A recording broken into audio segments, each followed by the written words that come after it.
Elles étaient toutes là, les représentantes des femmes leaders des régions de Côte d'Ivoire.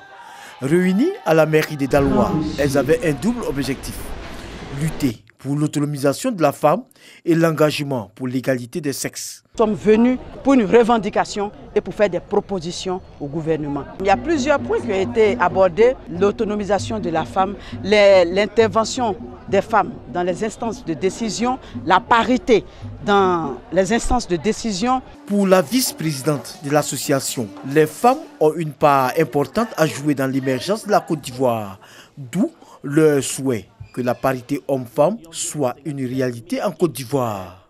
Nous voulons que la part qui doit revenir aux femmes, aujourd'hui nous parlons de 30%, que ces 30% soient effectifs, que la femme puisse avoir toute sa place dans le gouvernement, dans l'administration, dans les commerces, dans l'agriculture, et que nous allions vers les 50% souhaités par les femmes, les 50-50.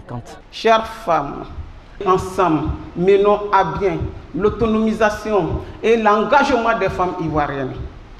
Engageons-nous solennellement à atteindre l'égalité des sexes. Par ailleurs, les femmes leaders des régions de Côte d'Ivoire ont réitéré leur volonté de s'engager dans des projets de paix et de réconciliation nationale.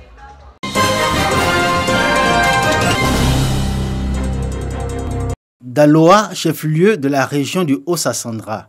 Dans les locaux de l'antenne régionale du FDFP, la délégation du Fonds de développement de la formation professionnelle rencontre des responsables d'entreprises et partenaires opérant dans la localité que couvre cette antenne. Les échanges sont ouverts et francs. 70 artisans membres de la Chambre des métiers de Daloa ont pu bénéficier, grâce au FDFP, d'une formation à la gestion d'entreprise selon la méthode GERME. Entendez, gérer mieux son entreprise. On nous a appris à gérer nos matériaux de travail. Je vais vous donner un exemple. Tu payes un matériel, tu sais que ce matériel peut te servir au moins pendant 2 ans. Tu fais l'estimation, tu as payé le matériel à 20 000. Et puis tu fais ton estimation. Chaque jour, tu dois déposer combien pour qu'au bout de 2 ans, quand le matériel doit s'user, tu sois en mesure de payer. Moi, personnellement, ça m'a plu. À côté de cela, il faut arriver donc à la comptabilité qui leur permettra à la fin de sortir également leurs bénéfices et d'assurer donc une planification financière qui va leur permettre effectivement de voir un futur assez agréable dans leur entreprise. Le FDFP est un dispositif de financement de la formation professionnelle en Côte d'Ivoire, dont la mission est de contribuer au développement des ressources humaines. Les cabinets de formation et les entreprises expriment leurs griefs. Ils reprochent au FDFP la longueur des délais d'agrément des plans de formation soumis à validation, le retard dans les remboursements des formations effectuées et les stocks d'arriérés dus à des dysfonctionnements de la structure au cours de ces dernières années.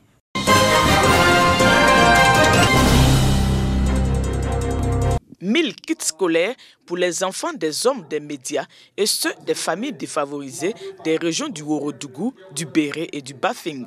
Les acteurs de la communauté éducative apprécient cette initiative. Parents d'élèves et bénéficiaires expriment leur reconnaissance. Moi, j'ai 4 élèves à ma charge. J'ai personne pour m'aider à prendre les dépenses en charge. Il faut te débrouiller. Ce que je peux dire aux donateurs, je peux leur dire merci beaucoup pour les gestes qu'ils ont fait. Vraiment, ça nous va droit au cœur. Ça me permet d'étudier et puis pour travailler en classe. C'est une action de la fondation Woroba.net, baptisée Rentrée scolaire souriante. En plus de la distribution des kits scolaires, elle entend adresser certains problèmes de l'éducation. Nous sommes en train d'élaborer des stratégies, des campagnes de sensibilisation à travers toute la Côte d'Ivoire, mais on va plus s'appesantir au niveau de la région du Woroba pour sensibiliser nos parents, pour amener les enfants à l'école, surtout la jeune fille. Notons que la rentrée scolaire souriante est à sa 2e édition. Placée sous le parrainage du maire de Touba, cette édition a bénéficié du soutien du professeur Bakayoko Liramata, ministre de la Famille, de la Femme et de l'Enfant.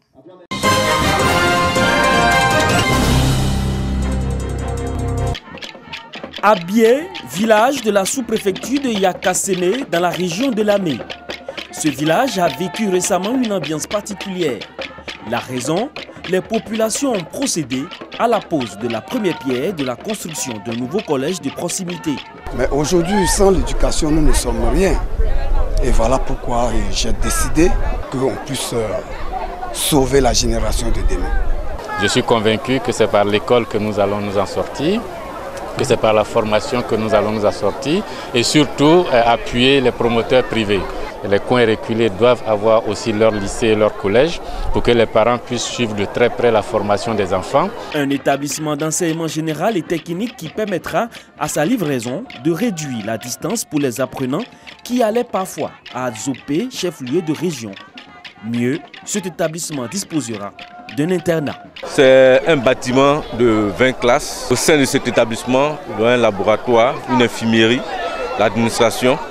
Là, c'est construit sur une superficie de 1500 mètres carrés. Nous sommes très contents de ça parce qu'il y a très longtemps qu'on a demandé à ce qu'on trouve un collège. Si aujourd'hui qu'on a vu ça, tout le monde doit venir assister. C'est ce qu'on a fait aujourd'hui. Abié est une zone essentiellement agricole située à 75 km d'Abidjan, la capitale économique. Elle est peuplée de plus de 20 000 âmes.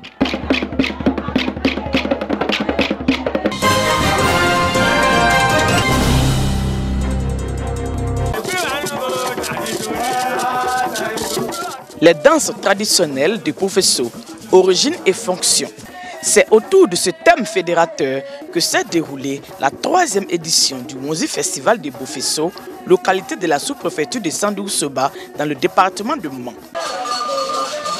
Chaque danse va être expliquée, commentée, depuis ses origines jusqu'à la fonction de cette danse.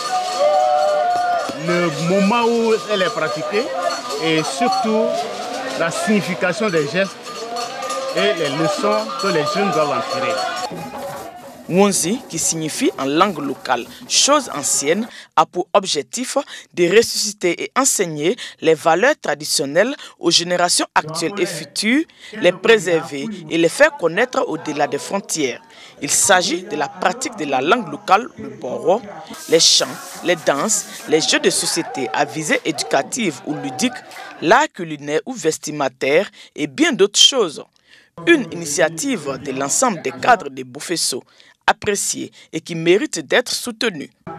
Nous restons mobilisés pour apporter notre contribution à l'organisation de cette manifestation et pour redonner un rayonnement national à ce festival que nous devons réussir à inscrire sur la liste des festivals nationaux encadrés et reconnus par le ministère de la Culture et de la Francophonie.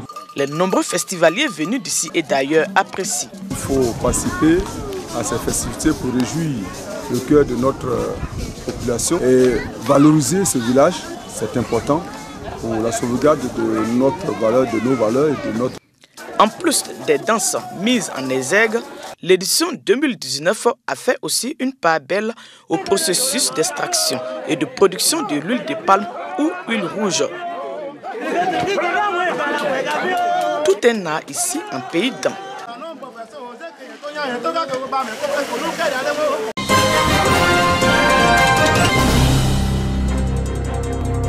Pour cette première édition du tournoi de l'unité et de la cohésion, la jeunesse de Boisflé s'est mobilisée. Réunis autour du sport roi, le football, ils ont communié en toute fraternité et dans la paix.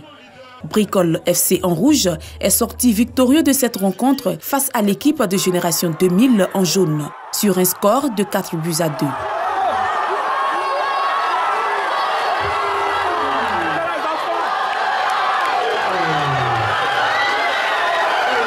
Pour Serge Anissebrou, initiateur de ce tournoi, l'objectif visé est atteint. Il a exhorté les jeunes à promouvoir la cohésion et l'unité entre les fils de la Maraoué, tels que prônés par le Premier ministre, ministre du Budget et du portefeuille de l'État, Amadou Gon Coulibaly. Et c'est à juste titre que le trophée porte son nom. Quand on voit aujourd'hui ce monde dans ce stade, c'est donc pour nous une grande fierté d'avoir réussi à mobiliser et à rassembler cette jeunesse. Et cela nous donne encore l'envie de pouvoir continuer l'année prochaine en organisant la 2e édition. Serge Anissebrou a également invité les jeunes à s'inscrire au guichet emploi pour leur insertion professionnelle. À cette finale, trophées, t-shirts, ballons et enveloppes allant de 25 000 à 500 000 ont été remis aux participants. En plus de ce tournoi, Serge Anissebrou mène également des actions de solidarité à l'endroit des familles défavorisées.